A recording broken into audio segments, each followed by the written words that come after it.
You need to get up, walk around, drink some water, eat a snack, touch your toes. Call your grandma, you know she's not doing anything.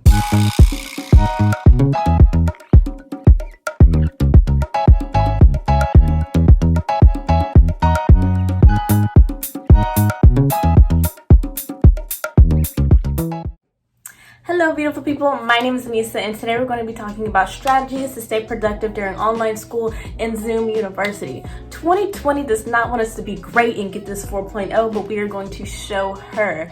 There are only a few months left in this year, so let's make it count. Now, I'm going to be sharing some of the tips that I use over the summer to stay on track when I took 3 online classes. And these first few tips are going to sound really mundane and repetitive, but they are important, so I'm going to reiterate them. So the first one is keeping the space that you spend the most time in clean. And if that is your room, making sure that you make your bed first thing in the morning every day is very important, because it's something about subconsciously rewarding your mind for small tasks like that motivates you to accomplish another task. And once you make your bed all nice and pretty, you're less inclined to get back into it because you just spent all that time making it look aesthetically pleasing for the day. And speaking of getting out of bed, let's talk about getting out of your PJs or whatever you wore to sleep the night before as well.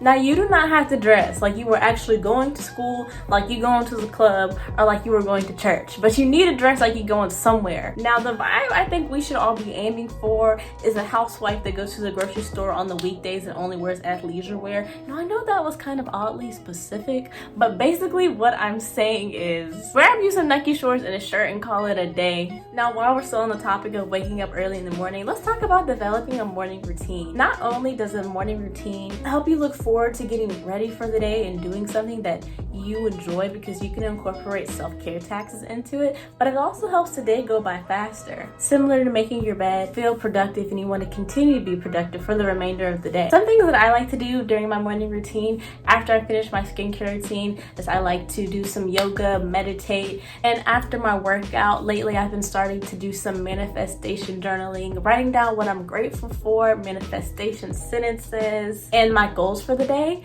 And also while I'm getting ready, what I've started to do is listen to podcasts, and it's a really good way to stimulate my mind first thing in the morning, because I am not naturally a morning person. Regardless, I think that sometimes listening to podcasts is better than just listening to music. Depending on what you're listening to, the music can just be overstimulating first thing in the morning. Now, moving on to my next tip, let's talk about planning. There's 2 stages to my planning. I like planning out my day the night before and my week on Sundays. On Sundays, I will write in my planner what my daily assignments are going to be. So for example, I'll say on Monday, I'm going to finish my chemistry, psychology, and art assignment. And then on Sunday night, I will go in and time block. So I know if I wake up at 7 in the morning, like I usually do, and my morning routine takes about an hour, I'll say like, okay, 8:15, start first chemistry assignment. And I'll really go like that throughout the day when I'm time blocking. But remember to be very generous with yourself, and you don't need to be on a strict schedule like you're still in elementary school or something. But having a general idea of what time you're going to complete what assignment and move on to the next can be very beneficial to staying on track, so you're never sitting around like, what do I need to do next? Like, I know I need to do something, but I don't know. You can just look at your to-do list and know what you're going to do.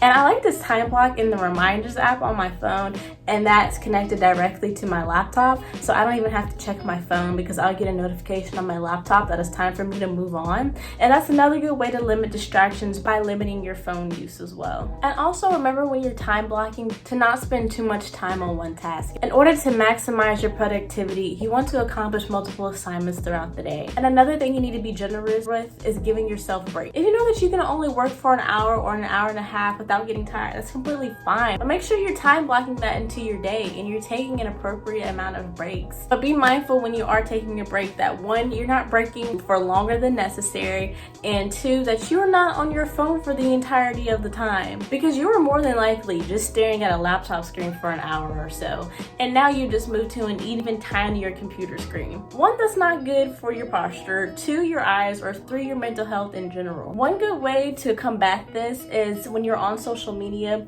following productive people. Like if you're scrolling on TikTok and you constantly see people who are working out, showing off their aesthetic nose and eating healthy, that make you want to be like, dang, I need to continue being productive and get back to work. When you are taking a break, you need to get up, walk around, drink some water, eat a snack, touch your toes. Call your grandma, you know she's not doing anything. And don't even think about what you've been working on for the last hour or so. And make sure that you are drinking your appropriate amount of water. Just because you are not carrying around your fancy water bottle that you usually have with you walking around on campus, you still need to be drinking your water. Now my next tip is making sure you are classically conditioning yourself. And what I mean by that is picking a workspace and staying there. If you have a desk, great.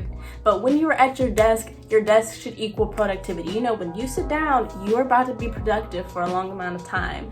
And if you can, I really suggest picking a workspace where there's a lot of natural light. The benefits to natural light are really endless. Not only can natural light help with your mental health, it can also help improve your sleep and ward off seasonal depression. Now my next tip is having 2 separate desktops saved. So one can be specifically for school. This is where you have all your Google Docs and Canvas and everything else open.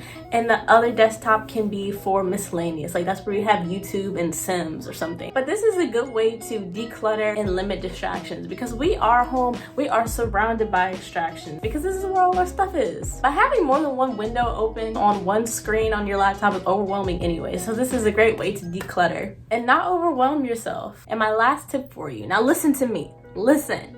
You do not need to start another Netflix series. What you need is your education. Do not spend your break scrolling on Netflix looking for a new 1-hour series show to start. It's okay to rewatch something you've already watched in its entirety because you just need to escape. That's fine. But starting a whole new 8-season show, no ma'am, no sir. Really, that's all I have for you guys. If you liked any of these tips and this is something different that you haven't heard and you're going to implement this, let me know which tip in the comments, and stay tuned for my next video where I show you guys how I plan out my day and my week in my Lavish Life planner. Okay, bye.